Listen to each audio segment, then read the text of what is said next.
प्राचीन काळात च्यवन ऋषी हे महान तपस्वी ऋषी होते. ते जंगलात कठोर तपस्या करत होते. अनेक वर्ष ध्यानात बसल्यामुळे त्यांच्या शरीराभोवती मुंग्यांनी वारूळ तयार केले. एकदा राजा शर्यती आपल्या सैन्यासह जंगलात आले. त्यांच्यासोबत त्यांची कन्या सुकन्या देखील होती. सुकन्याला वारुळात चमकणारे 2 दिव्यासारखे बिंदू दिसले. कुतूहलाने तिने काट्याने ते टोचले. ते प्रत्यक्षात च्यवन ऋषींचे डोळे होते. त्यामुळे ऋषींना वेदना झाल्या आणि संपूर्ण सैन्य संकटात सापडले. राजा शर्यतीने ऋषींची क्षमा मागितली. च्यवन ऋषींनी शांत होऊन सुकन्येला पत्नी म्हणून स्वीकारले. सुकन्या अत्यंत पतिव्रता आणि सेवाभावी होती.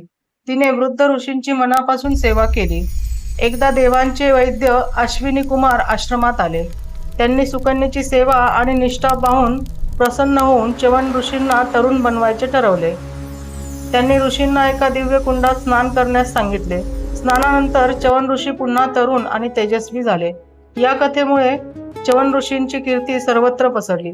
असे मानले जाते की त्यांच्या नावावरून प्रसिद्ध आयुर्वेदिक औषध च्यवनप्राश तयार झाले.